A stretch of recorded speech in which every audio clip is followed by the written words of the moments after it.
کے قبضے میں میری جان ہے. جب کوئی شخص اپنی بیوی کو بستر پر بلائے اور بیوی انکار کر دے تو اللہ ناراض رہتا ہے حتیٰ کہ اس کا شوہر راضی ہو جائے. عبادت سمجھ کر یہ کام کرنا ہے. عبادت سمجھ کے اپنے رب کی خاطر یہ کام کرنا ہے، دل چاہے یا نہ چاہے. اور اگر شوہر کے اس حق کا بیوی خیال نہ رکھے گی تو گھر کی فضا کبھی خوشگوار نہیں رہ سکتی. شوہر کسی نہ کسی بات کو بہانہ بنا کر اپنا غصہ نکالتے رہتے ہیں. ڈائریکٹلی یہ تو نہیں کہتے کہ ہمیں اس بات پہ غصہ آ رہا ہے، کھانے میں نمک تیز ہے، یہ میٹ ٹیڑھا کیوں ہے، یہ ایسا کیوں ہے، وہ کیوں ہے. چھوٹی چھوٹی باتوں پہ ان کو اریٹیشن ہوتا رہتا ہے، اور ایک دفعہ ان کا حق ان کو مل جائے ان کے اعصاب کو سکون مل جاتا ہے. تو نہ صرف شوہر کی ضرورت کا خیال رکھنا ہے بلکہ اہتمام کے ساتھ خیال رکھنا ہے. شوہر کے لیے سنگھار کرنا ہے، اس کے لیے اچھا لگنے کی بھرپور کوشش کرنی ہے. لیکن اس پر بھی راضی نہیں، کہتی ہیں لو ہم کیوں تیار ہوں میاں کے لیے. سب کے لیے تیار ہوں گے سوائے شوہر کے. سارے اچھے کپڑے باہر والوں کے لیے، گھر کے اندر سر جھاڑ منہ پھاڑ. سب سے میٹھا لہجہ، سب سے پیاری مسکراہٹ دوسروں کے لیے. فون پر بات تو کریں، کیا شہ ٹپکتا ہے. اور میاں بات تو کرے، ایسے غرا کر حملہ کرتے ہیں، وہ بیچارہ جان بچانے میں عافیت سمجھتا ہے اپنی. جب ایسا سلوک کرتی ہیں، نہ تیار ہوئی، نہ اس کے جذبات کا خیال کیا، نہ کوئی اس کو اہمیت دی، اور اس کے بعد نگلیکٹ کر کے شوہر کو اور بدمزاجی کے مظاہرے کر کے اس کے سامنے امی سے کہتی ہیں بہت بدل گئے، اب یہ پہلے جیسے نہیں رہے. ہاں لگتا ہے ساس نے جادو کرا دیا. حالانکہ یہ نہیں دیکھتی کہ ہم کتنے بدل گئے. یہ بھی یاد رکھیں کہ جب نئی نئی شادی ہوئی تھی تو میں شوہر کو کتنی توجہ دیتی تھی، میں کتنی محنت سے تیار ہوا کرتی تھی اس کے لیے، کیسے میں اس کی بات مانا کرتی تھی. یہ آپ رویہ واپس لیں نئی شادی والا، شوہر ویسے ہی ہو جائیں گے جیسے کہ وہ شروع میں تھے. فرمایا حافظات للغیب بما حفظ اللہ، اور مردوں کے پیچھے اللہ کی حفاظت اور نگرانی میں ان کے حقوق کی حفاظت کرتی ہیں. یہ بھی اچھی بیوی کی نشانی ہے. شوہر کی غیر موجودگی میں اس کی عزت، اس کے مال کی حفاظت کرنے والی ہوتی ہیں اچھی بیویاں. شادی کے بعد وفاداری، لائلٹی شوہر کے ساتھ ہونی چاہیے. جیسے ہم نے بات کی کہ کوئی بیوی اپنے آپ کو قابل عزت نہیں سمجھ سکتی اگر اس کے گھر والوں کی شوہر عزت نہ کرے. بالکل اسی طرح کوئی شوہر اپنے آپ کو قابل عزت نہیں سمجھ سکتا اگر بیوی اس کے گھر والوں کی عزت نہ کرے. کسی مسلمان بیوی کو یہ بات زیب نہیں دیتی کہ وہ شوہر کی برائیاں دوسروں کے سامنے کرے یا شوہر کی ماں بہن کی برائیاں کسی کے سامنے کرے. میں کہ جاتی ہیں ایک ایک بات سسرال کی ڈسکس کرتی ہیں، میاں کے سارے عیب کھول کھول کر بیان کیے جاتے ہیں. کتنی چیپ حرکت ہے نا، کتنی اخلاق سے گری ہوئی حرکت ہے یہ کام کرنا. لڑکیاں اپنا حق سمجھتی ہیں ہم سسرال کی برائیاں کریں گی، اور اس سے بڑھ کر لڑکیوں کی مائیں اپنا حق سمجھتی ہیں کہ جو کچھ سسرال میں ہو رہا ہے وہ ہمیں ضرور پتہ چلنا چاہیے. حالانکہ لڑکیوں کی ماؤں کا کوئی حق نہیں کہ وہ اپنی بیٹی کے سسرال کے بھید ٹٹولیں. انہیں کوئی ضرورت نہیں اس انلائٹمنٹ کی کہ ان کو پتہ چلے کہ میری بیٹی کے سسرال میں کیا ہو رہا ہے. تو اپنی بیٹیوں کو ڈسکریج کر دیں کہ وہ ایسی باتیں نہ کریں. اپنی بیٹی سب کو مظلوم لگتی ہے، سب کو پیاری لگتی ہے، اور بیٹی نے آ کر اپنی ہی طرف کا قصہ سنایا ہوگا. یہی بتایا نا کہ ساس نے کیا کیا میرے ساتھ، یہ تو نہ بتایا اس نے آ کر کہ میں نے کیا کہا تھا جو ساس نے یہ جواب دیا. تو ماں کو تو ون سائیڈڈ سٹوری پتہ چلتی ہے. پھر مائیں ترس کھاتی ہیں بیٹیوں کے اوپر، یا بہت زیادہ انٹرفیئرنس شروع کر دیتی ہیں سسرال کے معاملوں کے اندر. یہ نہیں کرنا چاہیے. اور نہ بیوی کہیں کسی کے سامنے کوئی شوہر کی برائی کرے. خود ان چیزوں کو حتی الامکان ہینڈل کرنے کی کوشش کرنی چاہیے. بعض دفعہ عورتیں کیا کرتی ہیں، اپنے والد اپنے بھائیوں سے شوہر کا مقابلہ کرتی ہیں، یا اپنے بہنوئیوں سے شوہر کا مقابلہ کرتی ہیں کہ میرے بہن کے ہسبینڈ کو دیکھیں وہ تو یہ کرتے ہیں، آپ تو یہ بھی نہیں کرتے. میرے ابو تو یوں کرتے تھے، آپ یہ بھی نہیں کرتے. آپ کے ابو کچھ اور ہیں، آپ کے شوہر کچھ اور ہیں. آپ کی بہن کے ہسبینڈ کچھ اور ہیں، آپ کے ہسبینڈ کچھ اور ہیں. کیا مقابلہ کرنا ہے اس طرح سے؟ تو یہ چیز خود مرد کی ایگو کو بہت ہرٹ کرتی ہے. جا کر وہ اور نیگیٹو ہو جاتا ہے اور منفی رویہ اختیار کر لیتا ہے. ایک خاتون کہنے لگی کہ میں نے اپنے شوہر سے کہا کہ جب میرے بیٹے بڑے ہوں گے میں کبھی نہیں چاہوں گی کہ آپ جیسے نکلیں. اب میاں محبت کریں گے. آپ نے ختم کر دیا اس کی مردانگی کو یہ بات کہہ کر، اور اس کا نقصان بیوی اٹھائے گی. اگر مرد کی ایگو کو اس طرح سے ہرٹ کیا جاتا ہے، سب سے زیادہ بیوی نقصان اٹھاتی ہے۔ مت کبھی ترکی بترکی جواب دیں، کوئی بات نہیں، غصہ آ رہا ہے آپ چپ ہو جائیں نا، جھک جائیں۔ قانتاتن، جھکنے والی ہوتی ہیں، فرما بردار ہوتی ہیں، اللہ کی خاطر خاموش ہو جائیں۔ اور اگر سسرال کی شکایتیں کرتے پھریں گے تو کبھی بھی اپنائیت پیدا نہیں ہوگی سسرال سے۔ میکہ ہمیشہ اعلیٰ لگتا ہے، سسرال ہمیشہ گھٹیا لگتی ہے، یہ کیا رویہ ہوا؟ یہ اپنائیت پیدا ہوگی ان چیزوں سے؟ کبھی نہیں ہوگی۔ تو وفاداری اب شوہر کے ساتھ اور سسرال والوں کے ساتھ بھی ہونی چاہیے۔ آپ ان کے خاندان کا حصہ بن گئی ہیں، بہو بن کر، بیوی بن کر، ان کی عزت اب آپ کی عزت ہے۔ لیکن کیا ہوتا ہے کہ وفاداریاں صرف میکے کے ساتھ رہ جاتی ہیں، اور اس حد تک میکے کے ساتھ وفاداری بعض دفعہ ہوتی ہے بیوی کی کہ شوہر کا مال اس کی اجازت کے بغیر میکے میں دے دیتی ہیں۔ یہ خیانت ہے، یہ نہیں کیا جا سکتا۔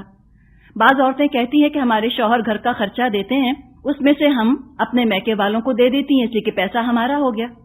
حالانکہ یہ بات صحیح نہیں، گھر چلانے کے لیے پیسہ دیا ہے شوہر نے، اس لیے تھوڑی دیا تھا کہ آپ میکے والوں کو دے دیں۔ بخاری میں حدیث ہے، نبی اکرم صلی اللہ علیہ وسلم نے فرمایا، عورت کے لیے شوہر کی موجودگی میں اس کی اجازت کے بغیر نفلی روزہ رکھنا جائز نہیں، اور نہ شوہر کی اجازت کے بغیر کسی کو گھر میں آنے دینا جائز ہے۔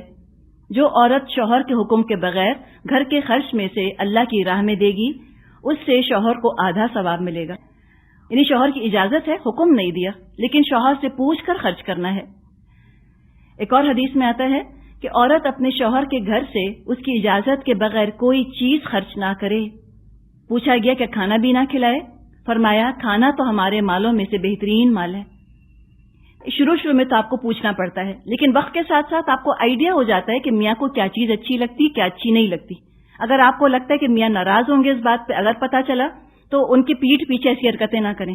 بیہائنڈ ہز بیک زیادہ چلاک بننے کی ضرورت نہیں۔ چلاک بیوی سے زیادہ تکلیف دہ چیز نہیں ہو سکتی۔ عقل مندی اور چیز ہے، چلاکی مکاری اور چیز ہے۔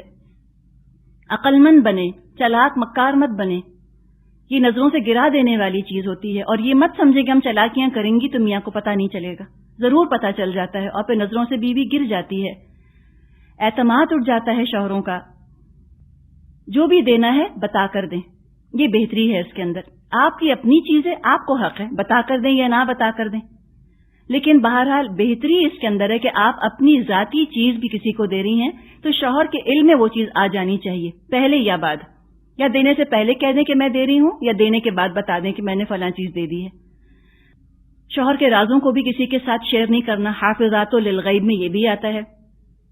اور یہ بھی کہہ کر کسی کے ساتھ راز شیئر نہیں کرنا کہ میں صرف تمہیں بتا رہی ہوں، تم کسی کو مت بتانا۔ یہ چیز چلتی چلی جاتی ہے آگے تک۔ امی کو بھی نہیں بتانا، جا کر امی کے ساتھ بھی نہیں شیئر کر سکتے ہسبینڈ کی بات، کسی کے ساتھ نہیں۔ اور شوہر کے ساتھ تنہائی میں جو گفتگو ہو یا تنہائی میں جو شوہر کے ساتھ معاملہ ہو، وہ تو سب سے بڑا راز ہے۔ وہ سارے معاملات دوسروں کے سامنے بیان کرنا، اور ایسے بیان کرنا، پھر ہنسنا، اور کہ اندر کی حیا نہیں برداشت کر سکتی کہ ہم یہ معاملہ کسی کے سامنے ڈسکس کریں۔ کہاں کہ اس موضوع پر نوٹس کمپیئر کیے جائیں، کھلم کھلا باتیں ہوں، اور پوچھا جائے کہ تمہارے ہسبینڈ کا کیا معاملہ اور فلاں کا کیا معاملہ، نعوذ باللہ، یہ چیزیں مناسب نہیں۔ ہاں، ایکسیپشن یہ ہے کوئی میڈیکل پرابلم ہو تو کسی معتبر انسان سے یا کسی ڈاکٹر سے جا کر ظاہر ہے پھر تو بات کرنی ہوگی۔ بعض دفعہ کیا ہوتا ہے کہ شادی کے شروع میں لڑکیاں ناتجربے کار ہوتی ہیں، اس قسم کی باتیں کر جاتی ہیں، اور بعض دفعہ زندگی بھر کی شرمندگی کا سبب بنتی ہیں وہ باتیں۔ تو جو یہ پابندی بیوی پر ہے، بالکل وہی پابندی شوہر پر بھی ہے کہ بیوی کے خفیہ معاملات اپنے دوستوں، اپنے رشتہ داروں کے سامنے بالکل نہ بیان کرے۔ ابو سعید خدری رضی اللہ عنہ سے صحیح مسلم میں نبی اکرم صلی اللہ علیہ وسلم کا قول ہے، قیامت کے دن اللہ کے نزدیک سب سے برا شخص وہ ہوگا جو اپنی بیوی کے پاس جائے اور بیوی اس کے پاس آئے، پھر وہ بیوی کی راز کی باتیں لوگوں کو بتائے۔ حافظات للغیب میں بچوں کی حفاظت بھی آتی ہے، یہ بھی شوہر کا حق ہے۔ بخاری میں حدیث ہے کہ مرد اپنے گھر والوں پر حاکم ہے، عورت اپنے شوہر کے گھر اور اس کے بچوں پر حاکم ہے۔ تم سب نگران ہو، کلکم راعٍ، اور تم سب سے اپنی اپنی رعیت کے بارے میں پوچھا جائے گا، وَكُلُّكُم مَسْئُولٌ عَنْ رَعِيَّتِهِ۔ تو یہ ہے دراصل جو کہ ادب اور احترام شوہر کا حق ہے چھوٹی چھوٹی باتوں میں اس کی پسند ناپسند کو اہمیت دیں. یہ خوشگوار ازواجی زندگی گزارنے کے راز ہیں. چھوٹے چھوٹے کام شوہر کے اپنے ہاتھ سے کر دیں. ہاں، وہ بھی اپنے الماری سے کپڑے نکال سکتا ہے، وہ بھی اپنا جوتا پالش کر سکتا ہے.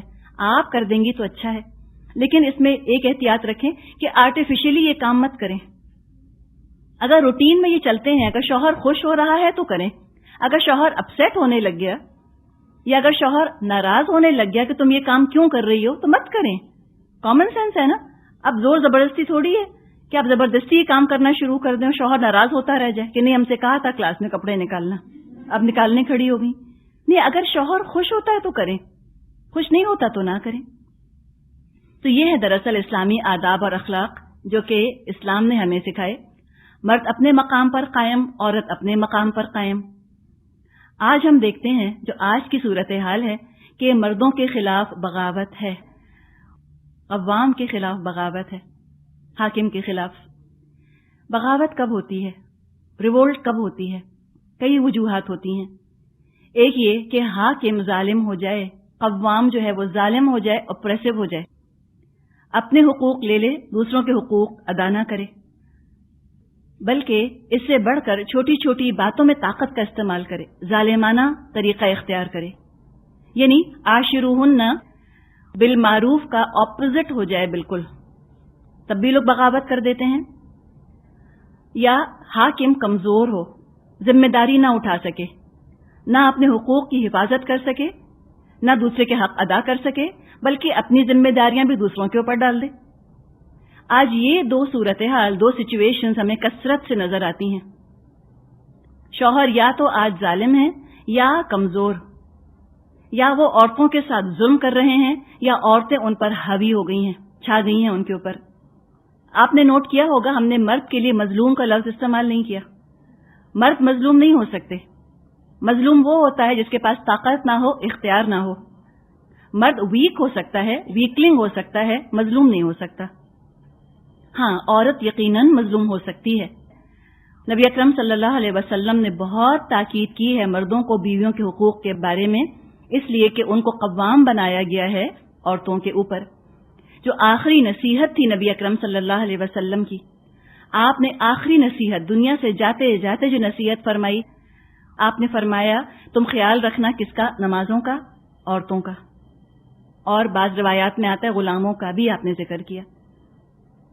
شادی کے ادارے کو کس طرح چلنا چاہیے، کس کی کیا ذمہ داری ہے، شادی کا کیا مقصد ہے، سب کچھ بیان فرما دیا گیا. الرجال قوامون علی النساء، مرد عورتوں پر قوام ہیں. بما فضل اللہ بعضهم علی بعض، اس بنا پر کہ اللہ نے ان میں سے ایک کو دوسرے پر فضیلت دی ہے. اب یہ نہیں فرمایا یہاں پر کہ بعضهم علی ہن، یہ بھی ہو سکتا تھا کہ اللہ نے فضیلت دی ہے ان مردوں کو ان عورتوں کے اوپر. بعضهم علی بعض کی بات کی گئی ہے کہ کچھ حیثیتوں سے عورت کو فضیلت حاصل ہے، کچھ طرح عورت کو فضیلت حاصل ہے، کچھ پہلوؤں سے، کچھ رشتوں کے حساب سے، کچھ حیثیتوں کے حساب سے، اور کچھ حیثیتوں کے، کچھ رشتوں کے، کچھ ذمہ داریوں کے حساب سے مردوں کو فضیلت حاصل ہے. تو یہاں پر جو شوہر اور بیوی کا رشتہ ہے اس میں شوہر کو فضیلت دی گئی ہے، قوام اس کو بنا دیا. وَبِمَا أَنفَقُوا مِنْ أَمْوَالِهِمْ، اور بوجہ اس کے کہ وہ اپنا مال ان پر خرچ کرتے ہیں. تو اب یہاں پر آئیڈیل اسلامی معاشرے میں ہم ایک آئیڈیل سچویشن لے آتے ہیں. اچھا، آئیڈیل کا کیا مطلب ہوتا ہے؟ آئیڈیل مطلب سب سے بہترین، سب سے زیادہ پسندیدہ چیز، اسی کو ہم آئیڈیل کہتے ہیں. جب معاشرہ پورا آن دا ہول اسلامی ہوتا ہے اور سب لوگ اللہ کی محبت میں اور رسول کی اطاعت کے رشتے میں جڑے ہوئے ہوتے ہیں تو آئیڈیل بیہیویئر زیادہ آسانی سے وجود میں آتا ہے، بہترین رویہ آسانی کے ساتھ وجود میں آتا ہے. نیکیاں کرنا اللہ کے فضل سے بہت آسان ہو جاتا ہے. تو ایک اچھا معاشرہ ہے، کنڈیوسو ہے، نیکیوں کو سپورٹ کرتا ہے، بھلائیوں کو سپورٹ کرتا ہے، اور اس میں جو شوہر ہیں یہ اپنا رول بہت احسن اور خوبی کے ساتھ ادا کر رہے ہیں، بآحسن و خوبی اپنا رول ادا کر رہے ہیں. یہ قوام بنے ہوئے ہیں، حفاظت کرتے ہیں، ذہنی، جسمانی، روحانی، نفسیاتی ضروریات بیوی کی پوری کرنے کی کوشش کرتے ہیں، ہر طرح عورت کو فلفلمنٹ، عورت سے مراد بیوی کو فلفلمنٹ دینے کی کوشش کر رہے ہیں، اس کی تفریح کا بھی خیال کرتے ہیں. سب کچھ انہوں نے کیا، کما کر لاتے ہیں، عزت بیوی کی کر رہے ہیں. اب یہ کیا ہو گئے؟ صحیح معنوں میں انہوں نے قوام ہونے کا حق ادا کر دیا. اب ایسے میں عورت کو کیا کرنا چاہیے؟ فالصالحات قانتات، تو ایسی بیویوں کو اب فرما بردار ہونا چاہیے، اچھا ہونا چاہیے. حافظات للغیب، حفاظت کرنے والی ہوں شوہر کی غیر موجودگی میں، بما حفظ اللہ، اور اس کے ساتھ جو کہ اللہ نے حفاظت فرمائی. تو یہاں پر جی بما حفظ اللہ فرمایا گیا کہ عورتیں اپنے شوہر کے رازوں کی، شوہر کے عیبوں کی، شوہر کی چیزوں کی، اس کی دولت کی، ہر چیز کی حفاظت کریں، اس کو علم نشرہ نہ کریں، لوگوں کے سامنے جا کے ڈھنڈورے نہ پیٹیں کہ شوہر کے اندر کیا کیا برائیاں ہیں. انلیس کہ آپ اضطرار کی حالت میں ہیں، آپ کسی سے مشورہ چاہتی ہیں، آپ حالت کو بہتر کرنا چاہتی ہیں. دیکھیں ایک بیماری ہے جو کسی کو ہو گئی، وہ بیماری جا کر ڈاکٹر کو تو بتائے گا ہی نا، ڈاکٹر کو بتائے گا تو ڈاکٹر مشورہ دے گا، دوا دے گا، علاج کرائے گا. تو اس طرح ضروری سمجھ کر مجبوری کی حالت میں کسی کو کوئی بات بتانا تاکہ کوئی حل بتا سکے، وہ اور چیز ہے. اور اپنی بیماری کسی کی ہے اور وہ ساری دنیا کو بتاتا پھرتا ہے کہ دیکھو میرے زخم لگا ہے، دیکھو میرے زخم لگا ہے، اس کا کیا فائدہ؟ کوئی فائدہ نہیں ہے اس کا. تو یہاں مراد یہی ہے کہ شوہر کے عیبوں کی یا کمزوریوں کی حفاظت اس طرح سے کرنا کہ ہر ایک کے سامنے ڈھنڈورا نہ کرنا، اس کا سب کے سامنے برائیاں نہیں کرنی چاہیے. اللہ بھی تو حفاظت کرتا ہے ہمارے عیبوں کی، ہماری کمزوریوں کی. ہم بھی تو غلطیاں کرتے ہیں، گناہ کرتے ہیں. اگر اس طرح اللہ ہمارے قصوروں کا، ہماری غلطیوں کا ڈھنڈورا پیٹنا شروع کر دے تو ہم تو کسی کو منہ دکھانے کے قابل نہ رہیں. تو اللہ نے بھی تو حفاظت کی ہے، تو تم بھی اپنے شوہر کے رازوں کی حفاظت کرو. اے اچھی بیویوں، اے مومن بیویوں، شوہر کے رازوں کی حفاظت کرو، اس کی کمزوریوں کی حفاظت کرو، ان کو سب میں بیان نہ کرو. اور غیب میں خیالات بھی تو ہوتے ہیں، تو انسان اپنا خیال بھی اپنے شوہر کے علاوہ کسی کی طرف نہ لے جائے، اور دعا کریں اللہ سے کہ اللہ مجھے اپنا شوہر اتنا محبوب، اتنا عزیز ہو جائے کہ نہ میری نظر کسی کی طرف اٹھنا چاہے، نہ میرا دھیان کسی کی طرف جانا چاہے. اللہ خوابوں خیالوں میں بھی مجھے کوئی دوسرا مرد نہ آئے، اور اس سے زیادہ اطمینان بخش صورتحال ممکن نہیں ہے ایک بیوی کے لیے کہ اس کو اپنا شوہر اتنا اچھا لگے، اپنے شوہر سے اتنی محبت ہو کہ اس کا دل نہ چاہے کہ میں کسی اور کی طرف آنکھ اٹھا کے بھی دیکھوں. کوئی مرد اس کو اپنے شوہر سے زیادہ اچھا نہ لگے. یہ بڑی اللہ کی نعمت ہے، اور شوہر بھی یہ دعا کر سکتے ہیں اگر ہم شوہروں کے پوائنٹ آف ویو سے دیکھیں کہ بیوی ہی اتنی پیاری ہو جائے، بیوی ایسا تعویذ بن جائے کہ جو کسی اور عورت کی طرف نظر اٹھنے نہ دے، ان کی کسی اور عورت کا خیال نہ آئے. اس سے یہ بھی اندازہ ہو رہا ہے نا کہ کتنی بھرپور فلفلمنٹ ہو رہی ہے ان کی آپس میں، ایک دوسرے کی فطری ضروریات کو اتنا خوبی کے ساتھ پورا کر رہے ہیں کہ اب ضرورت نہیں ہے کسی اور کا سوچنے کی. اب یہ سارے کام تو ہو گئے، مرد نے ذمہ داریاں خوبی سے ادا کی، عورت بہت اچھی ہے الحمدللہ، کوئی مسئلہ نہیں. لیکن دیکھیں آئیڈیل سچویشن تو نہیں ہوتی نا، سچویشن میں بگاڑ تو ہوتا ہے. اب ایک سچویشن ہے، ایک شوہر اپنی تمام ذمہ داریاں بہت خوبی کے ساتھ ادا کر رہا ہے، لیکن بیوی اپنی ذمہ داری ادا نہیں کر رہی. یہ سچویشن ذہن میں رکھیے. مورل کانٹریکٹ جو ہے وہ بریچ ہو رہا ہے، جو اخلاقی ایک کانٹریکٹ تھا وہ پورا نہیں کیا جا رہا. ہو سکتا ہے کہ مرد اپنی ذمہ داری ادا کر رہا ہو لیکن بیوی ذمہ داری ادا نہیں کر رہی ہو، اپنا مورل کانٹریکٹ وہ پورا نہیں کر رہی. وہ اس کا خیال رکھتا ہے، کما کے لا کے دے رہا ہے، لیکن وہ اس کی کمائی کی حفاظت نہیں کرتی. گھر کے اندر عجیب افراتفری کا عالم ہے، کچھ نہیں پتا چلتا کہ پیسے آئے تو گئے کہاں، گھر کا حال سے بے حال ہے معاملہ. یا بچے ہیں، بچوں کی حفاظت نہیں کرتی. حافظات للغیب میں اولاد کی حفاظت بھی تو آتی ہے، اولاد کا بھی خیال نہیں کرتی. بچے عجیب بے راہ روی پر چل رہے ہیں، اخلاقی تربیت نہیں ہو رہی، جسمانی ضروریات پوری نہیں ہو رہی بچوں کی، یا گھر کے اندر کوئی اور اگر بڑے بوڑھے رہ رہے ہیں ان کا کوئی خیال نہیں، ان کے ساتھ بدتمیزی ہے، ان کے حقوق ادا نہیں کر رہی بیوی. اور ہم خواتین ہیں، ہم جانتی ہیں کہ ایسا عورت کر سکتی ہے. ہم یہ نہیں سوچ سکتے کہ نہیں ایسی تو کوئی عورت ہوتی ہی نہیں جو کبھی یہ کرے. ہم اس معاشرے میں رہ رہی ہیں، ہم اس معاشرے کا حصہ ہیں، ہم نے ہر طرح کی عورتیں دیکھی ہیں، جیسے ہم نے ہر طرح کے مردوں کے بارے میں بھی سنا ہوا ہے۔ اب عورت کے اندر یہ سارے پرابلمز ہیں، وہ نہیں خیال کرتی۔ اس کے علاوہ اس کے اندر نشوز بھی پایا جاتا ہے، جیسے کہ فرمایا وَاللَّاتِي تَخَافُونَ نُشُوزَهُنَّ، اور جن عورتوں سے تمہیں سرکشی کا اندیشہ ہو۔ نشوز نون شین زا مادہ ہے، مطلب ہے بلندی، ہائٹ، اٹھان۔ ریبیلین کے لیے، بغاوت کے لیے لفظ آتا ہے، ایٹیٹیوڈ دکھانا، بغاوت سے سر اٹھانا۔ بغاوت ہے گھر کے اندر، ریبیلین ہو گئی ہے، بیوی کے اندر نشوز ہے۔ اور کیسا نشوز؟ انجانے کا نشوز نہیں، یہ نہیں کہ ذرا سی کم عقل ہے یا کبھی کبھار بے وقوفی میں کوئی کام کر جاتی ہے، اس کی بات نہیں کی جا رہی۔ یا نشوز کا مطلب یہ نہیں ہے کہ اس کے خیالات شوہر کے خیالات سے میل نہیں کھا رہے، میچ نہیں کرتے، اس کو نشوز نہیں کہتے، کہ اس کے خیالات مختلف ہیں، یا تھوڑی سی ذرا سی الڑ سی ہے، یا ذرا سی کم عقل سی ہے، اور چیزوں کو ہینڈل نہیں کر پا رہی، اور اس کو احساس نہیں ہو رہا کہ میں ہینڈل نہیں کر پا رہی۔ اگر اس کو احساس نہیں ہے تو نشوز نہیں ہے۔ نشوز کے اندر ڈیلیبریٹ ریبیلین آتی ہے، سوچی سمجھی بغاوت ہے، اسے خوب پتا ہے کہ میں سرکش ہوں، اور وہ اس میں فخر محسوس کرتی ہے کہ میں کوئی بات نہیں سنتی کسی کی، میں نہیں دبتی میاں سے، حق ادا نہیں کرتی میں میاں کا، بس میں ناراض ہو جاتی ہوں، میں نہیں جاتی اس کے پاس، بلاتے رہتے ہیں مجھ کو، میں دوسرے بیڈ روم میں سو جاتی ہوں جا کر۔ فخر کرتی ہے اس بات کے اوپر۔ یا شوہر کو حقیر سمجھتی ہے، یا اپنے برابر کا سمجھتی ہے۔ شوہر تو اس کی باتیں مان لیتا ہے، شوہر کی باتیں نہیں مانتی، کوئی جائز بات اس کی نہیں مانتی، زبان درازی کرتی ہے، بدتمیز ہے۔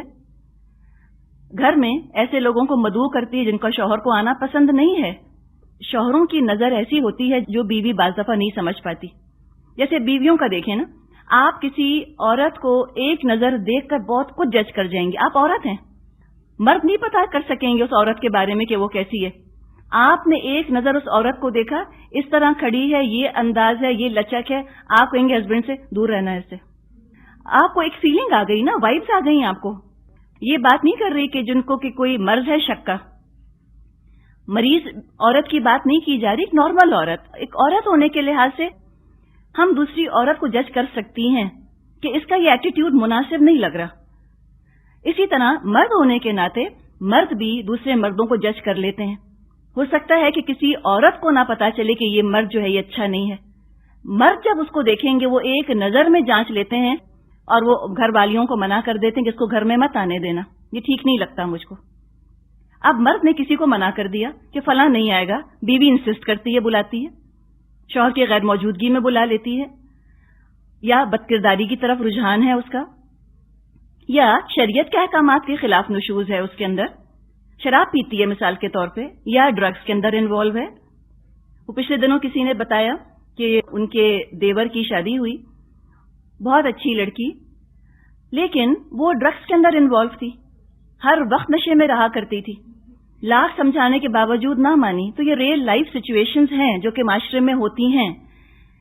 ہو سکتا ہے ڈرگز میں انوالو ہو، یا گیمبلنگ کرتی ہو، جوئے میں انوالو ہو، این ممکن ہے نماز نہیں پڑھتی، شریعت کے احکامات توڑتی ہے، اور ریبیلین کے ساتھ، بغاوت کے ساتھ، شعور کے ساتھ، خود پسندی کے ساتھ یہ کام کر رہی ہے، بکٹر جہنم کی طرف دوڑی جا رہی ہے۔ اور ہے کون؟ جس کی قوامیت کے اندر اس کو اللہ نے دیا ہے، جس مرد کے انڈر دیا ہے اس عورت کو۔ اب اس عورت کا یہ رویہ ہے۔ اب اس میں شوہر کے پاس مختلف چوائسز ہیں، مختلف آپشنز ہیں۔ کیا کرے؟ جان چھڑائے اپنی، کہے میں کیا کروں، ایسی ہے، ٹھیک ہے، اب جہنم کے راستے پہ دوڑتی ہے تو دوڑے، میرے پاس تو ٹائم نہیں ہے کہ میں اس کو ٹھیک کروں، میرے پاس کہاں ٹائم ہے کہ میں اس کو درست کروں، آئی ایم ٹو بزی۔ کہے کہ بس چلو فوراً میں اس کو طلاق دے دیتا ہوں، کون سی عورتوں کی کمی ہے، کہیں اور کر لیتا ہوں، فوراً طلاق دے سکتا ہے۔ یہ رویہ اسلام نے پسند نہیں کیا۔ طلاق تو سب سے زیادہ بری چیز ہے، اب غض الحلال، حلال چیزوں میں سب سے بری، وہ تو آپشن فی الحال ایکسرسائز نہیں کرنا، سب سے آخر والا آپشن ہے۔ دوسرا آپشن یہ کہ شوہر عدالت میں چلا جائے، سب کے سامنے بیوی کو بدنام کرے، ساری دنیا میں یہ بات پھیل جائے کہ بیوی کے اندر یہ اور یہ پرابلمز ہیں۔ جب کوئی کورٹ میں کیس جاتا ہے تو سوچیں نا پھر کیا حال ہوتا ہے، ساری دنیا کو پتہ چلتا ہے۔ یا وہ یہ کر سکتا ہے کہ خاندان میں سے پہلے اسی لوگوں کو بلا کر بتائے، فوراً لڑکی کے ماں باپ کو بلائے، کہے کہ دیکھیں ذرا کیا حال ہے آپ کی بیٹی کا. اس سے عورت کی انا پر چوٹ لگے گی. عورت بالکل پسند نہیں کرتی کہ اس کی شکایت کسی اور سے کی جائے، اور زیادہ اس کے اندر غصہ اور ضد پیدا ہوتی ہے، زیادہ سٹبن ہو سکتی ہے. یہ بھی نہیں کرنا. تو یہ سارے کام اگر عدالت میں گیا یا خاندان والوں کو بلایا، رفٹ زیادہ بڑھ جائے گی، خلیج جو ہے وہ زیادہ وسیع ہو جائے گی، اور بعد میں چاہنے کے باوجود بھی اصلاح نہ ہو پائے گی. تو کیا کرنا ہے اس کو؟ انڈیفرنٹ نہیں بننا، طلاق نہیں دینی، اس کو ہر حال میں اصلاح کی کوشش کرنی ہے. اور اس لفظ کو آپ اچھی طرح سے نوٹ کیجئے، اصلاح کرنی ہے. اگر اس کو ظلم کرنا ہوتا وہ تو نکال کے کب کا باہر پھینک چکا ہوتا. اس کو ظلم نہیں کرنا. یہ کون سا میاں ہے؟ یہ قوام ہے، جو صحیح معنوں میں قوام ہے. اس کے دل میں بیوی کا درد ہے، بیوی کی محبت ہے. یہ نہیں چاہتا میری بیوی جہنم میں جائے، یہ نہیں چاہتا کہ میں اس کو طلاق دوں. یہ وہ شوہر ہے جو نہیں چاہتا کہ ایک عورت کی وجہ سے اتنے سارے لوگوں کی زندگیاں داؤ پر لگیں، بچوں کی بھی، بزرگوں کی بھی، اور اتنا پیسہ برباد ہو. یہ اصلاح چاہ رہا ہے. تو اللہ تعالیٰ نے جب قوام اس کو بنایا، قوام بنا کر اللہ نے اس کو کچھ اختیارات بھی دیے. وہ قوام کیا جس کے پاس اختیار نہ ہو، وہ لیڈر کیا جس کے پاس اتھارٹی نہ ہو، وہ سرجن کیا جس کے پاس کے اپنے آلات جراحی نہ ہوں، سرجیکل انسٹرومنٹس نہ ہوں. اب کچھ انسٹرومنٹس ہیں جو کہ سرجن کے پاس ہوتے ہیں، اور سرجن سے توقع کی جاتی ہے کہ وہ ذمہ داری سے ان انسٹرومنٹس کو استعمال کرے گا. اب اگر سرجن جو ہے وہ قصائی کی طرح یا قاتل کی طرح اپنی چھری استعمال کرنے لگے تو وہ مجرم قرار پاتا ہے حکومت کا، حکومت سزا دیتی ہے. یہی معاملہ ہے بالکل. یہاں پر اللہ نے چند اختیارات یہاں پر شوہر کو دیے ہیں، اور توقع یہ ہے شوہر سے کہ وہ اپنے مقام کے حساب سے سوچ سمجھ کے، ذمہ داری کے ساتھ، درد مند دل کے ساتھ اپنے اختیارات کو اصلاح کی خاطر، کریکشن کی خاطر استعمال کرے گا. وہ سرجن والی مثال ذہن میں لے آئیے. اب اگر یہ شوہر ان اختیارات کو جو اللہ نے اس کو دیے ایک قصائی کی طرح استعمال کرنے لگتا ہے یا ایک قاتل کی طرح استعمال کرنے لگتا ہے، تو کیا خیال ہے آپ کا کہ اللہ کے یہاں سزا نہ ہوگی؟ جب دنیا میں سزا ملتی ہے، جیل ہو جاتی ہے ایسے لوگوں کو، تو آخر آخرت میں اللہ کیسے نہیں پکڑے گا اس کو؟ اور اگر دنیا میں اسلامی عدالتیں ہوں گی تو کیا ہو سکتا ہے کہ ایسے شوہر جو ہیں وہ آزاد پھرتے رہیں؟ سوال ہی نہیں. یا ایسے سرجن جو ہیں وہ قتل کر کے یا زخمی کر کے کسی کو آزاد پھرتے رہیں؟ سوال ہی نہیں. دنیا میں بھی سزا ملے گی، اسلامی عدالت بھی ان کو سزا دے گی. لیکن ہم فی الحال مرد کی سزاؤں کی بات نہیں کر رہے. وہ تو ایکسٹریم کیس آپ کو بتا دیا. یہاں یہ بتانا مقصد ہے کہ جب مرد کو قوام بنایا، اب اس کو کچھ اتھارٹی دی گئی ہے. اب یہاں فرمایا واللاتی تخافون نشوزہن، اور جن عورتوں سے تمہیں سرکشی کا اندیشہ ہو. اندیشے سے مطلب یہ نہیں کہ تمہیں وہم ہو گیا یا تمہارا خیال ہے کہ آج تو نہیں کر رہی، کیا پتا اگلے سال کرنا شروع کر دے. یہ نہیں. تخافون سے مراد ہے کہ تم دیکھ رہے ہو کہ وہ کس حال پہ چل رہی ہے، کتنی بدتمیز ہے، ذرا تمہاری عزت کا خیال نہیں کرتی، کوئی اس کے اندر نسوانیت اور مومن عورتوں والی خوبیاں نہیں ہیں، یا خوبیاں بہت کم ہیں، برائیاں بہت زیادہ. تو کیا کرو؟ نہ طلاق کا سوچو، نہ الگ کرنے کا سوچو، نہ لوگوں کے سامنے اس کو بدنام کرو. تم گھر ہی گھر میں اصلاح کی بھرپور کوشش کرو. خاموش تماشائی بن کے مت دیکھو. کشتی ڈوب رہی ہو اور کیپٹن کچھ نہ کرے، یہ تو کیپٹن کا جرم ہے. ایسے وقت میں تو ان ایکشن کی گنجائش ہی نہیں. بھرپور کوشش کرنی ہے معاملے کو سنبھالنے کی. کیا کرو؟ فعظوہن، ان کو سمجھاؤ. فعظو واو عین ذا، اس کا مادہ ہے. واز کہو. اب واز کہو سے کیا مطلب؟ ان کو درس پر لے جاؤ؟ نہیں. واز مراد ہے کہ تم ایسی بات کہو کہ جو ان کے دل تک پہنچ جائے. دل نرم کرنے کی خاطر بھلی بات ان سے کرو. ان کا دل نرم کرنا چاہو. آرام سے سمجھاؤ، درد مندی سے سمجھاؤ. ان کی غلطیاں پوائنٹ آؤٹ کرو کہ دیکھو یہ ایشوز ہیں. ہم آج جدید اصطلاح میں بات کریں اس کی، ہم ماڈرن کانٹیکسٹ میں بات کریں، ہم یوں کہہ سکتے ہیں کہ آپ کسی میرج کاؤنسلر کے پاس چلے جائیں. سمجھ آئیے آپ کو؟ یہ ہے فعظوہن. لیکن یہاں اسلام یہ ایکسپیکٹ کرتا ہے ایک مومن مرد سے کہ اس میں اتنا سینس ہوگا، اتنا علم، اتنی عقل اس کے پاس ہوگی کہ وہ خود اپنا میرج کاؤنسلر بن سکے. یہ فَعِظُوهُنَّ میں اشارہ موجود ہے کہ یہ مردوں کی ذمہ داری ہے کہ ان کو اتنا پتا ہونا چاہیے کہ ہم کس طرح بات کریں. میں اپنی بیوی سے کیسے بات کروں؟ آمنے سامنے بیٹھ کے ایک دوسرے کی باتیں کر لیتے ہیں. تمہیں مجھ سے کیا شکایت ہے، مجھے تم سے کیا شکایت ہے.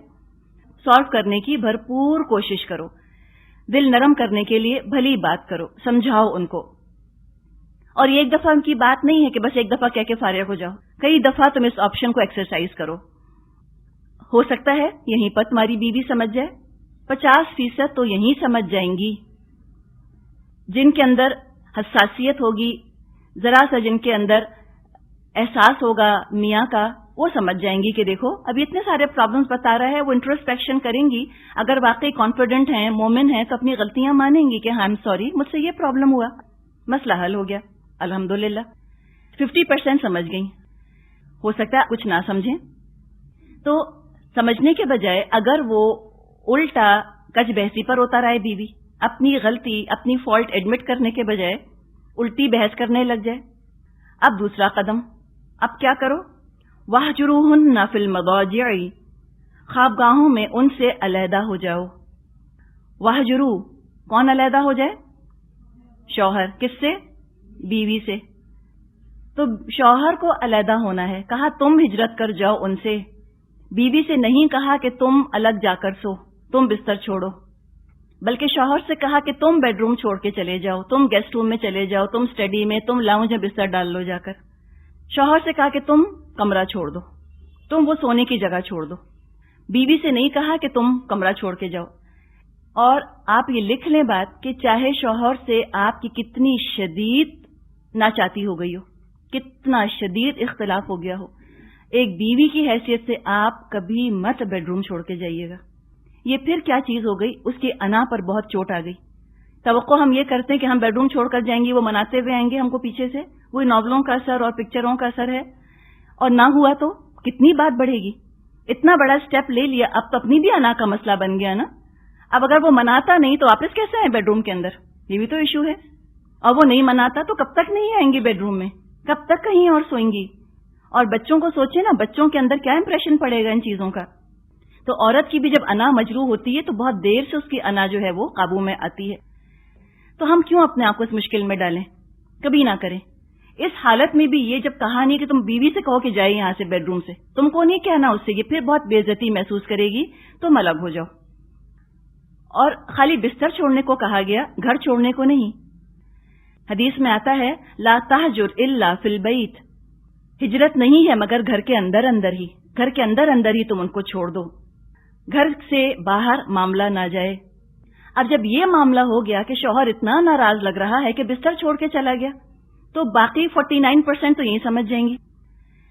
جو بیوی شوہر سے محبت کرنے والی ہوتی ہے، کیا پتہ کبھی کچھ تھوڑی بہت سرکش ہو گئی ہو، کبھی موڈ خراب ہو اس کا، کوئی اس سے رویہ برا ہو گیا ہو، اور اس رویے کا جب وہ دیکھتی ہے رد عمل کہ شوہر بھی ناراض ہے، یا چلیں عورت کا کوئی قصور نہیں، اس کو نہیں پتا مجھ سے کیا ہوا، لیکن وہ دیکھتی کہ شوہر کے تیور بدلے بدلے ہیں، شوہر کچھ کھچا کھچا لگتا ہے، تو بتائیں بیوی کے دل پہ کیا گزرتی ہے؟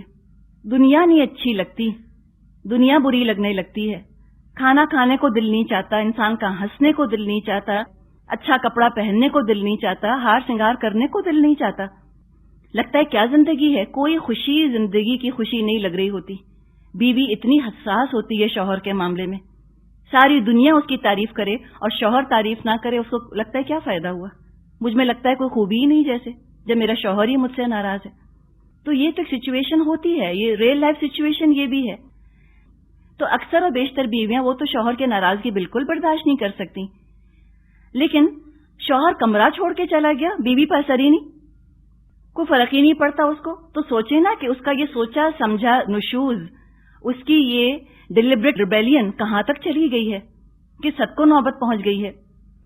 ابھی بھی اس کو غلطی کا احساس نہیں ہو رہا. اگر کوئی عورت ایسی بھی ہے جس کو اب تک غلطی کا احساس نہیں، اپنی برائیاں نہیں چھوڑتی، گناہ اب بھی نہیں چھوڑتی، وہی طور طریقے کر رہی ہے، تو فرمایا وَاضْرِبُوهُنَّ، تو ضرب لگاؤ ان کو. ایز اے لاسٹ ریزورٹ یہ بھی اجازت دی. جیسے کوئی شخص ہسٹیرک ہو رہا ہو، قابو سے باہر ہو رہا ہو، ذرا سا جھنجھوڑ دیا جائے اس کو، تھوڑا سا پکڑ کے، شاک ٹریٹمنٹ کی طرح. ہلکا پھلکا ریپریمانڈ، ہلکے پھلکی سزا کے طور پہ یہ کام کرنا چاہیے۔ اب پورا مضمون دیکھیں، صرف یہ نہیں کہا کہ اب تم پر فرض ہے کہ تم ان کو مارو، یہ نہیں کہا گیا، آپشن ہے کہ تمہارے خیال میں اگر یوں بہتری ہوتی ہے تو یہ تم کو اجازت ہے جو کہ دی جا رہی ہے، اور اجازت جب دی گئی ہے، اختیار دیا گیا ہے، تو اس کے بارے میں تو پوچھا جائے گا کہ تم نے اپنا اختیار کیسے استعمال کیا۔ شروع سے مضمون دیکھ لینا کیسے چل رہا ہے۔ ہلکا پھلکا ریپریمانڈ کرنے کے لیے یہ کام بھی شوہر کر سکتا ہے، اور اس کو بھی کوئی روزمرہ کا معمول نہیں بنا لینا کہ روز صبح اٹھ کے ملٹی وائٹامن کی طرح ایک تھپڑ جڑ دیا اس کو، نہیں۔ کارٹیزون ٹریٹمنٹ جیسے ہوتا ہے، کبھی کبھار، once in a lifetime, زندگی میں ایک آدھ بار ہو سکتا ہے کہ نوبت یہاں تک پہنچ جائے۔ جس طرح آپ دیکھیں طلاق کی اجازت تو ہے لیکن انتہائی کراہیت کے ساتھ، اسی طرح مار کی اجازت ہے لیکن انتہائی ناپسندیدگی، انتہائی کراہیت کے ساتھ۔ نبی اکرم صلی اللہ علیہ وسلم نے فرمایا وَلَن يَضْرِبَ خِيَارُكُمْ، اچھے مرد نہیں مارتے۔ آپ ایک سروے کر سکتی ہیں، یہ سروے میں نے کل کیا۔ میں نے اپنے ہسبینڈ سے پوچھا کہ آپ بتائیں کہ کیا چیز ایسی ہو آپ کی بیوی میں کہ جو آپ کو مجبور کر دے کہ آپ وَضْرِبُوهُن پر آ جائیں، کہ آپ ضرب لگانا چاہیں؟ کیا چیز ہے جو آپ کو اس لیول پر لے آئے؟ الحمدللہ آپ کے شوہر ہیں، پڑھے لکھے ہیں، اچھے ہیں، ٹھیک ہے، خیال کرنے والے ہیں۔ آپ ان سے ذرا گھر جا کے ضرور یہ پوچھیے گا کہ کیا بیوی کی ایسی حرکت ہے، کیا ایک آدھ دفعہ میں کوئی ایک آدھ حرکت پہ کبھی یہ نوبت آ سکتی ہے کہ شوہر مارنے کھڑا ہو جائے؟ اپنے میاں کو لائیے نا ذہن کے اندر، کبھی نہیں کریں گے نا۔ میں تو تصور نہیں کر سکتی کہ میں گھر دیر سے پہنچوں کو مجھے مارنا شروع کر دے، یا ایک دن کھانے میں نمک تیز ہو جائے تو کوئی ہنٹر اٹھا لے، نہیں۔ تو جو جواب ملا وہ جواب یہ تھا، انہوں نے کہا کہ انتہائی درجے کی بغاوت، جس میں کہ بد کرداری کی طرف رجحان ہو، یا کبیرہ گناہوں کی طرف رجحان ہو، یا شدت کی نافرمانی، زبان درازی، روٹین کے طور پہ، ایک دن دو دن کی بات نہیں، مہینوں سالوں یہ سلسلہ چلتا رہے، تو ہو سکتا ہے شوہر مجبور ہو جائے یہ قدم اٹھانے پر، وہ بھی کریکشن کے طور پہ۔ تو اس لمٹ کی بات کی جا رہی ہے، یہ روزمرہ ہی کیسز نہیں ہوتے یہ، لیکن چونکہ اسلام تو پریکٹیکل دین ہے تو اس نے سارے آپشنز بتا دیے کہ کیا کیا آپشنز ایکسرسائز کرنے کی تمہیں اجازت ہے اور کس لیے کرنا ہے۔ اگر تمہیں محسوس ہوتا ہے کہ اصلاح ہوگی، اگر تمہیں یہ لگتا ہے کہ اگر تم نے بیوی کو مارا وہ اور زیادہ ہتے سے اکھڑے گی تو مت کرو، don't exercise this option. Surgeon ہوتا ہے وہ ایک کیس دیکھتا ہے کہ بھی سرجری ضروری ہے، اس کے اندر ایمپیوٹیشن کرنا ضروری ہے یا کٹ لگانا ضروری ہے۔ کب ضروری ہے؟ جبکہ طبیعت ٹھیک ہو جائے، بیماری سے نجات مل جائے۔ اگر بیماری سے نجات ملتی ہے تب تو وہ ضرور سرجری کرے۔ اگر اس کو لگتا ہے کہ بیماری کا حال یہ ہے کہ اگر سرجری کری تو بیماری زیادہ پھیل جائے گی تو وہ پہ ٹچ نہیں کرتا نا، وہ کہتے ہیں ہم آپریٹ نہیں کریں گے۔ تو شوہر کے اندر اتنی عقل، اتنی سمجھ ہونی چاہیے کہ کیا اس طرح کرنے سے بیوی کو فائدہ ہوگا؟ اگر اصلاح ہوگی تو کرے، اور جو اصلاح چاہ رہا ہے کیا غصے سے مارے گا؟ غصے سے نہیں کر سکتا، اپنا غصہ نکالنے کی بات نہیں ہے، اصلاح کی بات ہے۔ اور اس کے باوجود بھی نبی اکرم صلی اللہ علیہ وسلم نے فرمایا کہ وَلَن يَضْرِبَ خِيَارُكُمْ، اچھے مرد نہیں مارتے، یعنی کہ حدیث نے ہم کو بتا دیا کہ حتی الامکان یہ کام نہ ہی کرو تو بہتر ہے، بلکہ بالکل ہی نہ کرو یہ کام۔ نبی اکرم صلی اللہ علیہ وسلم کے زمانے میں ایک دفعہ شوہر بیوی کا جھگڑا ہوا، اس پر سعد بن ربیع رضی اللہ عنہ جو شوہر تھے انہوں نے اپنی بیوی حبیبہ کو تھپڑ مار دیا۔ معاملہ نبی اکرم صلی اللہ علیہ وسلم تک پہنچا۔ آپ صلی اللہ علیہ وسلم نے حکم دیا، اس لیے کہ اس وقت تک کوئی آیات تو آئی نہیں تھی سورہ نساء کی، آپ نے حکم دیا کہ حبیبہ کو حق ہے کہ جس زور سے سعد نے اس کو تھپڑ مارا ہے وہ بھی اس کو اتنے ہی زور سے مار دیں۔ یہ آپ نے اجازت دی، ابھی آپ نے اجازت دی ہی تھی کہ وحی نازل ہو گئی اور شوہر سے بدلہ لینے کی اجازت ختم ہو گئی۔ اس پر نبی اکرم صلی اللہ علیہ وسلم نے ان کو بلایا اور فرمایا اردنا شیئن، ہم نے ایک کام کا ارادہ کیا، واراد اللہ شیئن آخر، اللہ نے ایک اور کام کا ارادہ کیا۔ اور یہ واقعی بڑی نعمت ہے کہ بیویوں کو اجازت نہیں دی گئی شوہر کو مارنے کی۔ کتنا بھی دبلا پتلا مرد ہونا وہ مرد ہوتا ہے اور اس میں طاقت بہت ہوتی ہے۔ اللہ نہ کرے اگر بیوی نے اس کو مارا اور اس کو جب ریاکشن ہوا تو پھر تو وہ غصے میں بدلہ لے گا نا، تو کیا حال ہوگا؟ اور فائدہ کیا فائدہ ہوگا؟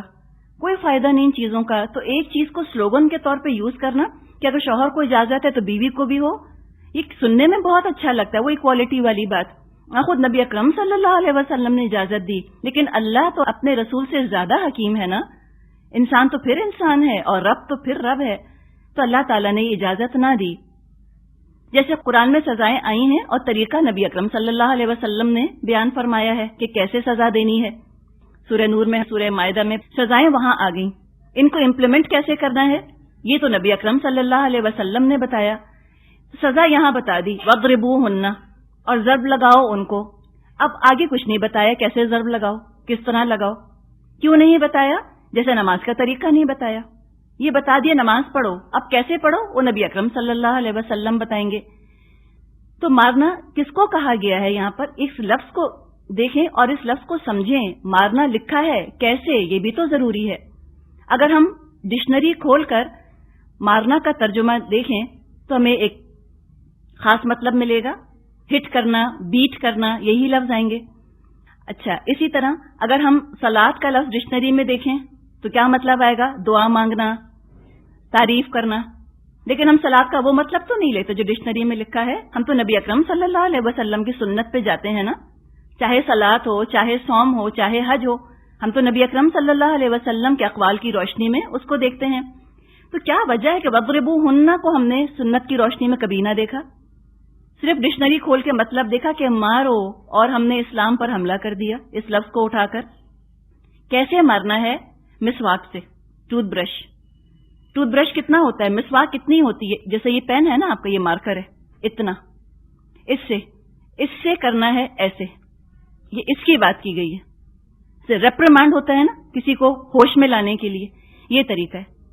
اب نبی اکرم کی سنت سے اگر آپ صلات کو اور زکوٰۃ کو اور حج کو کاٹ دیں تو ڈسٹورشن آئے گا دین کے اندر. اسی طرح وَاضْرِبُوهُنَّ کو بھی جب آپ سنت سے کاٹ دیں تو دین میں ڈسٹورشن آئے گا. ابن عباس رضی اللہ تعالی عنہ نے فرمایا ہے کہ مسواک سے مارنے کی اجازت دی گئی ہے, اس سے زیادہ نہیں. اور مسواک کے بارے میں بھی کیا فرمایا؟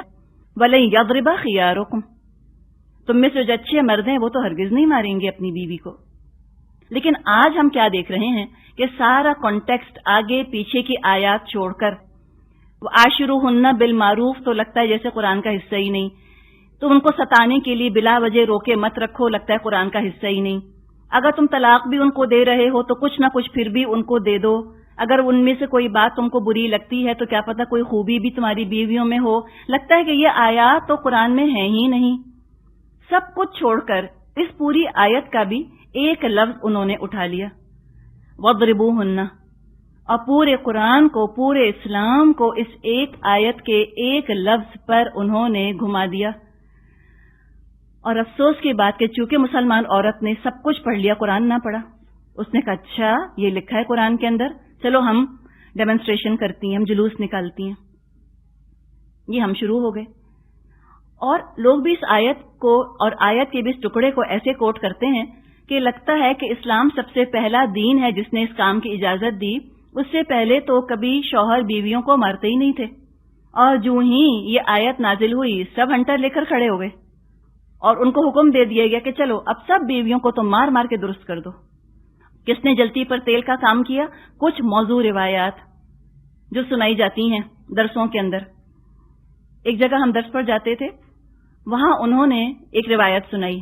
اچھی بیوی کا طریقہ بتا رہی تھی نا, اچھی بیوی کیسے ہوتی ہے. انہوں نے کہا کہ اچھی بیوی ایسی ہوتی جیسے کہ ایک عورت تھی. ایک قصہ سنایا. رات کو اس کا میاں دیر سے گھر آتا تھا. کچھ روٹیاں پکا کے رکھتی تھی, کچھ روٹیاں وہ نہیں پکاتی تھی, آٹا گون کے رکھتی تھی, اور کچھ وہ گیہوں رکھا کرتی تھی, اور ساتھ ایک وہ ڈنڈا رکھا کرتی تھی. اچھا, اب ترتیب کیا ہے؟ شوہر کو اگر ٹھنڈی روٹی کھانی ہوگی تو پکی رکھی ہے, اگر شوہر کو تازہ روٹی کھانی ہوگی تو پکا کر دے دے گی, اگر شوہر کہے گا گیہوں پیس کے روٹی پکاؤ تو گیہوں پیس کے روٹی پکائے گی, اور شوہر کا دل چاہے گا مارنے کا تو ڈنڈا بھی رکھا ہے. اب آپ دیکھیں ایک پڑھی لکھی لڑکی جب وہ یہ سنے گی اس کے اندر بغاوت ابھرے گی کہ نہیں؟ اور یہ کوئی طریقہ ہے؟ یہ کہاں سے آئی روایت؟ انتہائی موضوع, انتہائی غلط. اول تو کھانا پکانا بھی علماء کہتے ہیں کہ عورت کی ذمہ داری نہیں. اگر ایک بھی روٹی نہیں پکائی ہوتی عورت نے, میاں آتا ہے 12 بجے اور وہ کہتی ہے بازار سے کھانا کھا کر نہیں آئے, جاؤ روٹی لے کر آؤ جا کر, اجازت ہے بیوی کو. یہ نشوز نہیں ہے, یہ نشوز نہیں ہے. آپ وہ کتاب پڑھیں، ایک چھوٹی سی کتاب ہے اچھا شوہر اچھی بیوی، 2 کتابیں لکھی ہیں مفتی تقی عثمانی صاحب نے. اس میں انہوں نے لکھا ہے کہ اکثر علماء کا خیال ہے کہ کھانا پکانا بھی بیوی کی ذمہ داری نہیں ہے. تو کھانا اگر وہ نہیں پکاتی اس پر مارا پیٹا نہیں جا سکتا. کہاں کہ یہ قصہ سنا دیا. اب اس قسم کی جب ہم باتیں کرتے ہیں تو آپ سوچیں کہ لڑکیوں پر کیا ری ایکشن ہوگا. اور اسلام کو جب ہم اس طرح روایات سے سمجھیں گے تو ہم بدزن ہوں گے کہ نہیں ہوں گے؟ بالکل غلط ہے یہ روایت، کوئی تعلق نہیں اس کا اسلام سے. یہ تو کچھ ہندوؤں کا سا لگ رہا ہے معاملہ. اسلام ایسی باتوں کی، ایسی ناانصافیوں کی، زیادتیوں کی اجازت نہیں دیتا. تو ان چیزوں نے جلتی پر تیل کا کام کیا. ابھی ہم نے بات کی تھی کہ کھانا پکانا بیوی کی ذمہ داری نہیں ہے. مراد کیا ہے کہ اگر کوئی بیوی کھانا نہیں پکاتی تو شوہر طلاق نہیں دے سکتا، مار نہیں سکتا اس کو. اب اگر آج جا کے ہم سب اناؤنس کر دیں میاں کے سامنے کھڑی ہو کے کوئی ذمہ داری نہیں میری کھانا پکانا، میں آپ پہ احسان کر رہی ہوں، کیا یہ عقل کا طریقہ ہوگا؟ کیا یہ سمجھداری کی بات ہوگی؟ آپ مجھے بتائیں کیا روز ہوٹلوں سے کھانا آ سکتا ہے؟ کیا سارے میاں افورڈ کر سکتے ہیں کہ وہ نوکر رکھ کر دیں؟ افورڈ کر سکتے ہیں تو دیں، اور جب نہیں کر سکتے افورڈ تو ظاہر بیویاں ہی پکائیں گی. ہم ہی الحمدللہ گھروں کے اندر کھانے پکایا کرتی تھیں یا اب کھانے پکاتی ہیں. یہ تو ذمہ داری کے اندر آتا ہے نا، گھر چلانے کے اندر آتا ہے. تو دیکھیے بار بار ایک چیز کو ذہن میں رکھیے کہ بغاوت نہیں کرنی. Don't try and make a statement. یہ کبھی مت کریں کہ ایک اسٹیٹمنٹ کے طور پہ ہمیں یہ کام کرنا ہے. اور وہ احسان ہی کیا ہوا جو جتا دیا گیا. اگر یہ کہہ دیا کہ کھانا پکانا ذمہ داری نہیں ہے لیکن میں تم پہ احسان کر رہی ہوں تو وہ کیا احسان ہوا؟ جب کوئی چیز جتا دی جاتی ہے تو وہ قدر بھی کھو دیتی ہے، اجر بھی کھو دیتی ہے. اور شوہر نے آگے سے 4 سنا دی تو کیا فائدہ ہوا؟ تو ذرا عقل کے ساتھ، ذرا حکمت کے ساتھ. حدیث میں آتا ہے نبی اکرم صلی اللہ علیہ وسلم نے فرمایا بہترین بیوی وہ ہے کہ جب تم اسے دیکھو تو تمہارا جی خوش ہو جائے، جب تم اسے کسی بات کا حکم دو تو وہ تمہاری اطاعت کرے، اور جب تم گھر میں نہ ہو وہ تمہارے پیچھے تمہارے مال کی اور اپنے نفس کی حفاظت کرے. یہ بہترین بیوی ہے. اور جو بہترین بیوی بنے گی اس لیے بنے گی کہ اللہ کو راضی کرنا ہے، اپنی جنت کمانی ہے. تو انشاءاللہ تعالی اللہ ناقدری کرنے والا نہیں ہے. یہ کوئی روزمرہ کا روٹین نہیں بنانا کہ شوہر سے کہہ دے کہ میں نہیں کھانا پکاتی، ہوٹل سے لے کر آؤ. وہ تو ایک خاص کانٹیکسٹ میں آپ کو بات جو ہے وہ سمجھائی گئی تھی. اور اس حدیث نے جب بھی آپ کو حدیث سنائی اس نے مزید بات کو واضح کر دیا ہوگا. آج آپ پوری دنیا کو دیکھ لیں ارسپیکٹو آف ریلیجن، مذہب کو آپ ایک طرف نکال کے رکھ دیجئے. آپ صرف اس وقت دیکھیے انسانیت کے قافلے کو، اور انسانیت کے قافلے میں بھی کون سا رشتہ؟ شوہر اور بیوی کا. ساری دنیا میں چاہے کوئی یہودی ہو، عیسائی ہو، ہندو ہو، مسلمان ہو، ایتھیسٹ ہو، لا خدا ہو، جو برے مرد ہیں وہ بیویوں کو مار رہے ہیں. اور یہ مت سمجھیے گا کہ خالی جاہل کام کرتے ہیں. اچھے پڑھے لکھے مرد، اچھے پیسے والے، باہر سے ڈگریز لے کر آئے ہوئے، وہ بھی یہ کام کرتے ہیں. امیر ہوں، غریب ہوں، جاہل ہوں، پڑھے لکھے ہوں، ریلیجس ہوں، ارریلیجس ہوں، یہ کام کرتے ہیں. شوہر مارتے ہیں بیویوں کو. کیوں مارتے ہیں؟ اس کو بھی اینالائز کر لیں.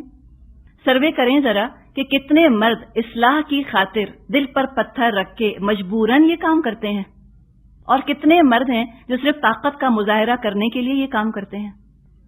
انسان جب اللہ سے بے خوف ہو جائے تو پھر مرد جو ہے وہ مردوں کو بھی مارتا ہے، وہ عورتوں کو بھی مارتا ہے، بچوں کو بھی مارتا ہے، بوڑھوں کو بھی مارتا ہے. ایک ہمارے جاننے والے ہیں تو ان کا پتہ چلا کہ وہ اپنی والدہ اور والد کو مارتے ہیں.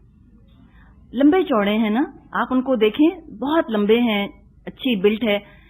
تو انہوں نے اپنی والدہ کو بھی مارا اور والد کو بھی، اور ماں کو ایسے مارا کہ ماں کی کالر بون فریکچر ہو گئی.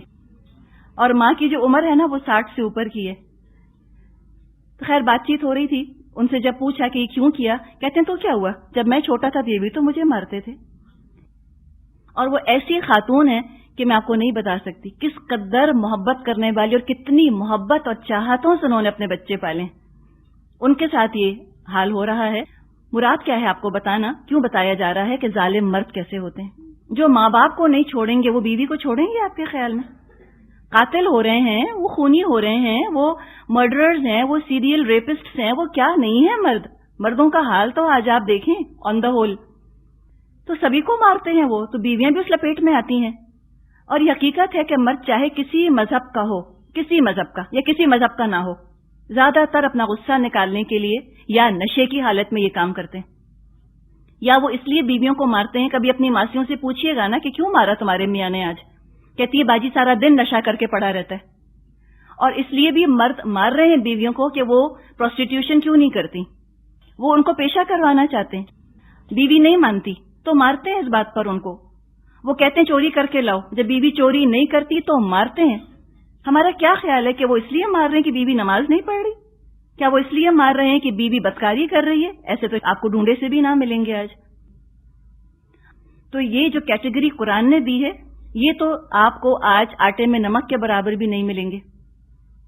اور جو یہ کیٹیگری ہے، جو ایسا شوہر ہے کہ جو واقعی قوام ہے، بیوی کی اصلاح چاہتا ہے، اور ایسی بیوی ہے جس کو پتہ ہے، جو خوب کانشیس ہے، خوب جانتی کہ میں بہت نشوز پر آمادہ ہوں، میں نہایت باغی ہو چکی ہوں، جب ایسا شوہر ایسی بیوی کو ایک ضرب لگا دیتا ہے، بیویاں ٹھیک ہو جاتی ہیں، ان کو احساس ہو جاتا ہے۔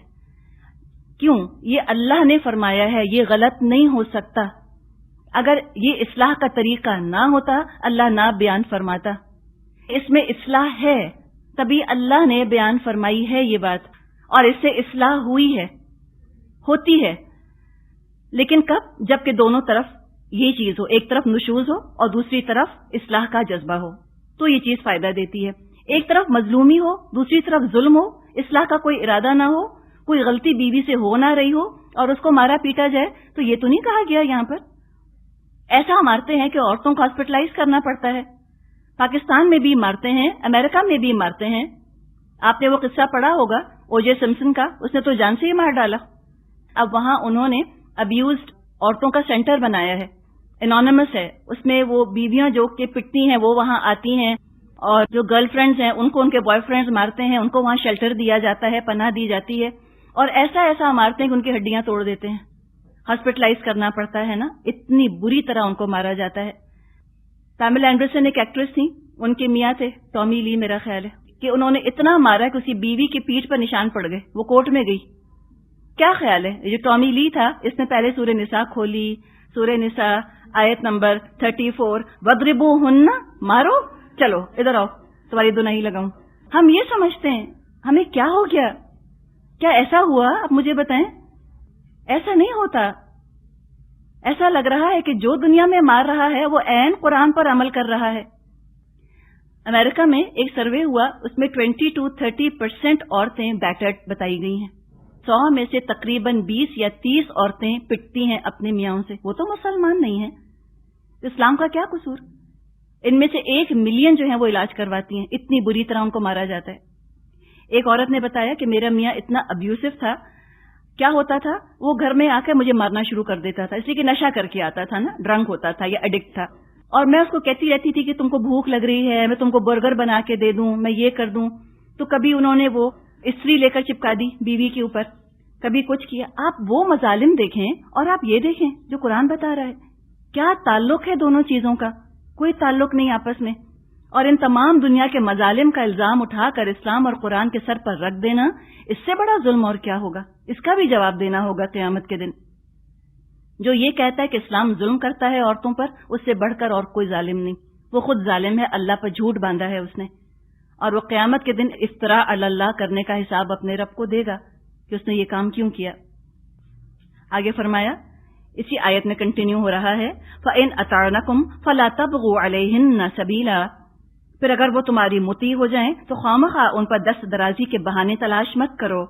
ان اللہ کان علیٰ کبیرا، یقین رکھو کہ اللہ موجود ہے جو بڑا اور بالا تر ہے۔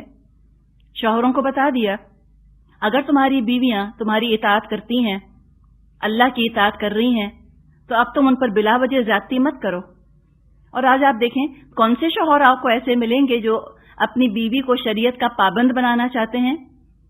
شوہروں کا بس چلے تو بیویوں کو اس بات پر مارنا شروع کر دیں کہ تم حجاب کیوں کرتی ہو، تم میرے ساتھ میری پارٹیز میں کیوں نہیں جاتی، تم سلیو لیس کیوں نہیں پہنتی، تم فلاں فلاں غیر اسلامی رسومات میں یا بدعات میں حصہ کیوں نہیں لیتی۔ ان کو تو غصہ آج اس بات پہ آ رہا ہے کتنے ایسے شوہر ہیں جو اپنی بیویوں پر اس بات پہ ناراض ہوتے ہیں کہ تم دین پر کیوں نہیں چلتی؟ تو دنیا کو دیکھیں، ریئلسٹکلی دیکھیں، اور اپنے قرآن پر، اپنے رب پر بھروسہ کبھی مت چھوڑیے گا۔ اگر اللہ ظالم ہو جائے گا تو بتائیں ہم کہاں جائیں گی؟ ہمیں کون انصاف دے گا اگر اللہ ہمیں انصاف نہیں دے سکتا؟ تو یہاں وارن کر دیا مردوں کو کہ دیکھو اگر تم نے زیادتی کی اور تم حد سے بڑھے تو یاد رکھو اگر تم اپنی بیویوں پر ایک درجہ رکھتے ہو فضیلت، تو اللہ تم پر کئی درجے فضیلت رکھتا ہے۔ اللہ تو سب سے بڑا ہے، علیین سب سے اعلیٰ، کبیرن سب سے بڑا ہے۔ جتنی طاقت، جتنا اختیار تم کو بیوی پر ہے، اس سے زیادہ اختیار اللہ کو تم پر ہے۔ تو تقوی کے ساتھ معاملہ کرنا۔ سورت شروع ہی ہوئی یا ایھا الناس اتقوا ربکم، اے لوگو اپنے رب کا تقوی اختیار کرو۔ تو یہاں ہم دیکھ رہے ہیں کہ شوہر بیوی کے حقوق کے بارے میں بہت کچھ ہے جو کہ اللہ تعالیٰ نے فرمایا ہے۔ بہت زیادہ اس رشتے کو جوڑ کر رکھنے کی تاکید کی جاتی ہے۔ حدیث میں مضمون آتا ہے کہ شیطان شام کے وقت اپنا دربار سجاتا ہے، سارے اس کے چیلے آتے ہیں اور وہ اپنے اپنے کارنامے بیان کرتے ہیں کہ ہم نے کیا لوگوں کے اندر فساد ڈلوایا، لیکن شیطان کسی چیز سے خوش نہیں ہوتا۔ شیطان کا ایجنٹ ایک اس کا چیلا آ کر کہتا ہے کہ آج میں نے میاں بیوی میں لڑائی ڈلوا دی۔ یہ سن کر شیطان بہت خوش ہوتا ہے، اس کو گلے لگاتا ہے، اس کو تاج پہنا دیتا ہے۔ تو اتنا نازک، اتنا خوبصورت یہ رشتہ ہے، اور ہے بھی انتہائی بنیادی رشتہ، جتنا بھی اس کا خیال کیا جائے کم ہے۔ اللہ تعالیٰ سے دعا ہے کہ ہم اس تعلق کو بہترین طریقے سے نبھا سکیں، شوہر اور بیوی کے رشتے کو نبھایا جا سکے۔ یوں تو عورت اور مرد کتنے ہی رشتوں میں بندھے ہوئے ہیں، باپ بیٹی کا رشتہ ہے، بہن بھائی کا رشتہ ہے، اور کئی رشتے ہیں جو کہ ہم دیکھتے ہیں، لیکن سب سے بنیادی رشتہ، یہ پہلا رشتہ جو ایک عورت اور مرد کے درمیان قائم ہوا، وہ تو شوہر اور بیوی ہی کا رشتہ ہے۔ اللہ تعالیٰ سے دعا ہے کہ اللہ مسلمانوں کے گھروں کو آباد کرے اور ان کو آباد رکھے، ہماری بیٹیوں کو اچھی بیویاں بننے کی توفیق عطا فرمائے اور ہمارے بیٹوں کو اچھا شوہر بننے کی توفیق عطا فرمائے، اور اللہ تعالیٰ گھروں کے اندر اتفاق اور رحمت اور برکت کی فضا فراہم فرما دے۔ تو دعا ضرور کرنی چاہیے ایسے موقعوں پر کہ اللہم الف بین قلوبنا، اللہ ہمارے دلوں میں الفت پیدا کر دے، واصلح ذات بیننا، اور اللہ تو ہمارے معاملات کی اصلاح فرما دے، واہدنا سبل السلام، اور اللہ تو ہماری سلامتی کے راستوں کی طرف رہنمائی فرما دے، ونجنا من الظلمات الی النور، اور اللہ تو نجات دے دے ہم کو اندھیروں سے روشنی کی طرف۔ اللہ انا یا ضد یا تکبر یا کوئی بھی اور اگر مسئلہ ہے تو اللہ تو ہمیں ہدایت دے دے اور تو ہم کو سیدھا صاف راستہ دکھا دے کہ جس راستے پہ چل کے، جن احکامات پہ عمل کر کے ہم اپنے گھروں کے اندر سکون سے رہ سکیں، اور سکون اسی وقت آتا ہے جبکہ اس رشتے کے اندر، یعنی شوہر بیوی کے رشتے میں آپس میں اتفاق اور محبت ہو۔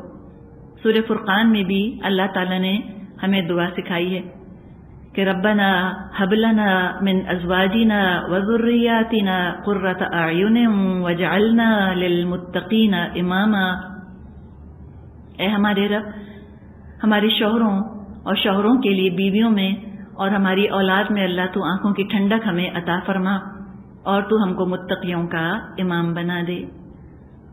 والآخر دعوانا ان الحمد للہ رب العالمین۔ سبحانک اللہم و بحمدک، نشہد ان لا الہ الا انت، نستغفرک و نتوب الیک۔ السلام علیکم ورحمۃ اللہ وبرکاتہ۔